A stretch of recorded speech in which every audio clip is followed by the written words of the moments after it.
Ketua KPU Kabupaten Musirawas, Anastatias, mengatakan, 4 daerah yang berstatus rawan tersebut merupakan hasil pemetaan yang dilakukan oleh KPU berdasarkan letak geografis wilayah Kabupaten Mura. 4 kecamatan tersebut berada di Kecamatan Muara Lakitan, yakni di Desa Pian Raya dan Desa Semanggus Lama, kemudian di Kecamatan BTS Ulu Cecar di Desa Trans HTI, dan Kecamatan STL Terawas Desa Sri Pengantin.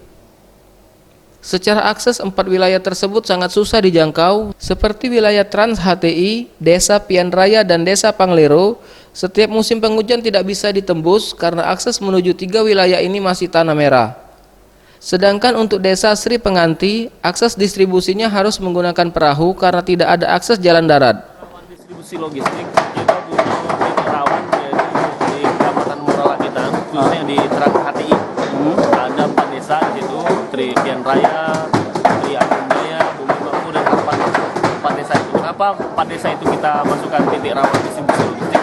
Medannya agak sedikit susah kalau hujan. Harapan kita memang Agar akses distribusi ke depan tidak ada kendala, KPU Mura dalam waktu dekat akan segera berkoordinasi dengan pemerintah kecamatan dan desa setempat untuk membantu distribusi logistik. Tim Liputan, Sriwijaya TV.